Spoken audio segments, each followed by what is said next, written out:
মসজিদে যান, মসজিদের কিন্তু দায়িত্বশীল ব্যক্তিরা আছে।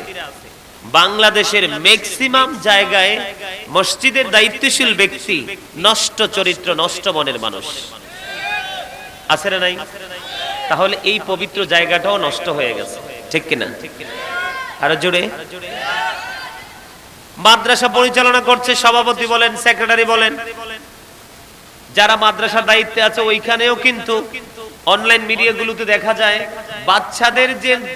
বাচ্চাদের জন্য যে বরাদ্দ আসে এটাও কর্তৃপক্ষের পকেটে চলে গেছে। এই দিকটাও কিন্তু সঠিক নেই।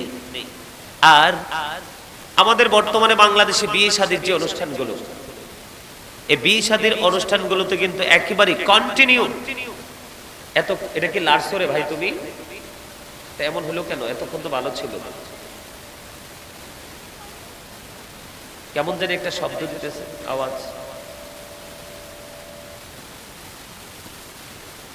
আমার কথা বুঝতেছেন? এবার একদম চমৎকার না?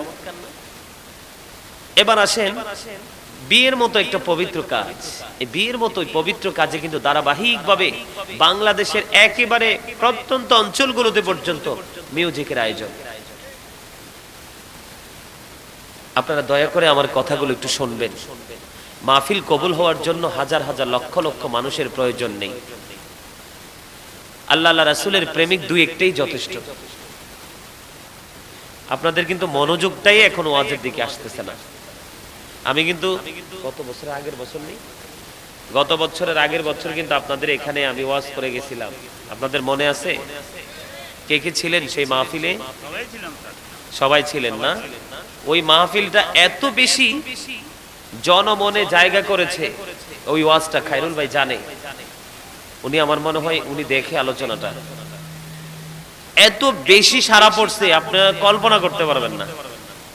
মিলিয়ন মিলিয়ন লোকের কাছে সেই ওয়াজটা পৌঁছে গেছে, এত জনপ্রিয়তা অর্জন করছে, মানুষের হৃদয় কেড়েছে সেই ওয়াজটা। মনে আছে আমি কি বিষয় নিয়ে ওয়াজ করছিলাম? কত মনে আছে? নাই নাই নাই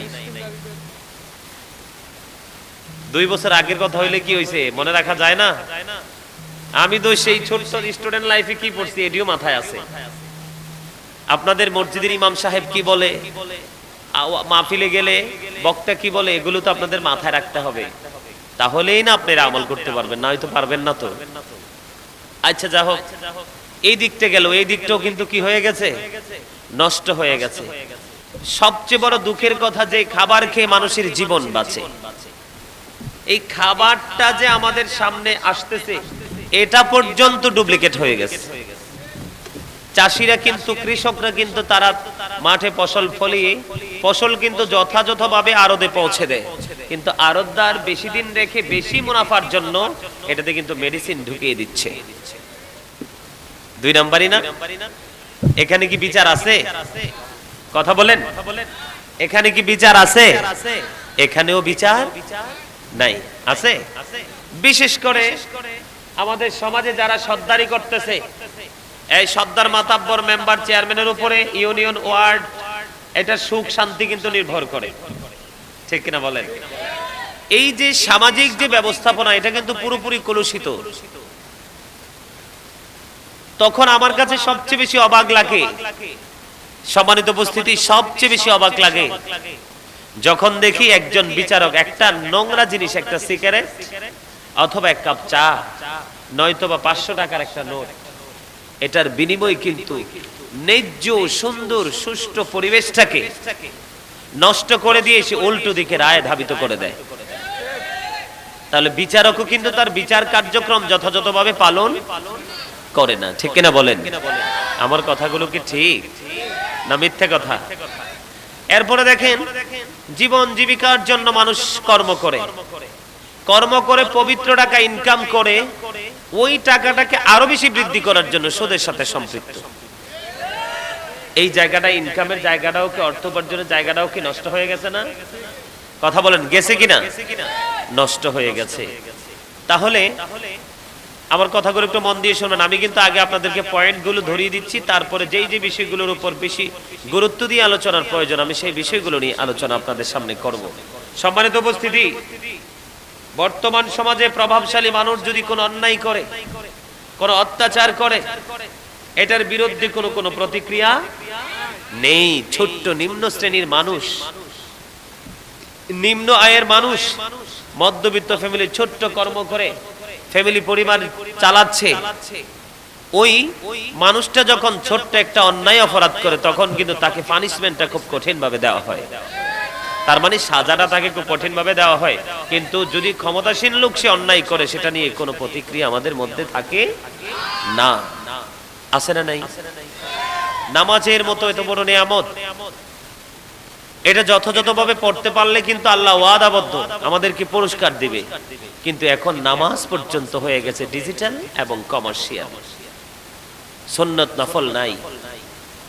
সুন্নাত নফল কি নাই? তাও কি ফরজ পড়তেছে যে কি গেটআপ টেটআপ নিয়ে আইসা আসছে সবার পরে, চলে গেছে সবার আগে। তার মানে এখানেও কিন্তু যথাযথ আদব নেই। আমরা সন্তান হিসাবে আমাদের পিতামাতাকে যথাযথভাবে মান্য করা কি উচিত, ঠিক কিনা বলেন? We should Obi our parents. আমরা সন্তান হিসেবে আমাদের পিতামাতাকে মান্য করা উচিত। আমরা কিন্তু আমাদের পিতামাতাকে যথাযথভাবে মানছি না। এই জায়গাটাও নষ্ট, এই জায়গাটাও সুন্দর নেই। বিশেষ করে বর্তমানে আমাদের দেশে কিছু পিতামাতা আছে, অনেক দেখছি আমি, যে একটা সন্তানের বেলা এক এক রকম বিচার করে। আছেন এরকম? তবে এই সংখ্যাটা খুবই কম। তারপরও আমি বলবো এই জায়গাটাও কি নষ্ট। সম্মানিত উপস্থিতি, আমি যদি বলতে থাকি এখন বর্তমানে কোনো কাজই কিন্তু কোরআন সুন্নাহ মোতাবেক আমরা করছি না। সবগুলো নিজেদের মন গড়া মতো করতেছি, ঠিক কিনা বলেন? আরো জোরে আমার সাথে একমত? কে কে একমত? হাত তোলেন তো সবাই, হাত নামান। আওয়াজ দিবেন একটু বড় করে, কারণ আওয়াজ না দিলে তো মাঠ গরম হয় না, ওয়াজ মজা হয় না, ঠিক কিনা বলেন? আর সবচেয়ে বড় কথা, চুপ থাকলে আমি বলবো কৃপণ। কি? আল্লাহ কিন্তু কৃপণকে দেখতেই পারে না, কারণ আমার আল্লাহ নিজে কৃপণ, রাসূল কৃপণ, তা আপনি কৃপণ হবেন কোন দুঃখে? লাভ কি? আর যদি বলেন না হুজুর না আমি কৃপণ না, তাইলে বলবো আপনার অহংকার আছে। তো অহংকার তো পৃথিবীর কারোরই মানায় না, একমাত্র আল্লাহর মানায়। কারণ ওনার কোনো ক্ষয় নাই, ওনার কোনো বিনাশ নাই, ঠিক কিনা বলেন? আল্লাহ এক, ঠিক কিনা? লা শারিক, কোন শরীক। আল্লাহ আহাদ, কুল হু আল্লাহু আহাদ। আল্লাহ ইজ ওয়ান, আল্লাহ কি এক, ঠিক কিনা বলেন? তার সাথে কোনো শরীক। ওনাকে কেউ জন্ম দেয়নি, উনি কারো থেকে জন্ম নেয়নি, ঠিক কিনা বলেন? অহংকার একমাত্র আল্লাহর সাথে। আপনার আমার তো অহংকার করার কিছুই নেই, কারণ দেহ থেকে পাখি চলে গেলে আই এম ডেড, আমি মৃত। ইউ আর ডেড, আপনারাও মৃত, ঠিক কিনা বলেন? আমার কথা কি ক্লিয়ারলি বুঝতেছেন? আরো জোরে বলেন, বুঝতেছেন? দাদা ভাই আওয়াজ দিতে হবে, কিন্তু বেশি করে আওয়াজ দিতে হবে, কারণ আমি জানি আমার দাদাদের অন্তর আছে ভালোবাসায় ভরা। কিসে ভরা? আমার যে দাদা ভাই যারা আছেন, মুরব্বী যারা আছেন, আপনাদের অন্তরে আমি বিশ্বাস করি এখনো অনেক বুক ভরা ভালোবাসা আছে। আর আমাদের মতো এই যুগের যুবক যারা, এটি ম্যাক্সিমামদের অন্তরে শয়তানি। আল্লাহ চিনে না, রাসূল চিনে না, প্রেম কি বুঝে না, শুধু ওই যে মোবাইল, এই মোবাইলে শুধু hello, Facebook, Twitter, Instagram, YouTube, এই ফেসবুক নষ্টামি। কথা বলেন না কেন? না হেসা কথা কইছি না? হেসা কথা কিন্তু একটু তিতা লাগে। আল হাক্কু মুররুন, হক কথা কি তিতা। ওমা এত তিতা। নিম পাতা রস খাইছেন? হ্যাঁ খাইছেন? হ্যাঁ, আমার চাচা ঠিক কথা বলছে, কারণ আগের যুগে ওষুধ হইলে এগুলোই খাওয়াইছে, এতে ভালো হয়ে গেছে, কারণ নিয়ত যে সহি ছিল। আর এখনকার মানুষ এত বেয়াদব, ডাক্তার ভিতরে ঢুকাইলো আমি রোগ ভালো হয় না, কারণ তার ভিতরও ভালো না, তার বাহিরও ভালো না। কথা বলেন না কেন? বলে হুজুর কেন বললেন? মানুষ কিন্তু ডাবল। মানুষ কি ডাবল? মানুষ কিন্তু সিঙ্গেল নয়। বাহিরে একটা মানুষ আছে, যেমন আমি, খায়রুল ভাই, আমরা যারা, আপনারা যারা আছে পাশাপাশি বসেছি, এটা একটা মানুষ। এটাকে আল্লাহ কোরআনে কখনো বলেছেন নাস, আবার কখনো বলেছেন ইনসান। ইংলিশে এটাকে কখনো বলা হয় ম্যান, আবার কখনো বলা হয় পারসন। বাংলা ভাষা যেহেতু আমাদের মাতৃভাষা, আমরা বলি মানুষ। এই মানুষের লোকেরা জানেন চোখ, কান, হাত, মুখ, পা।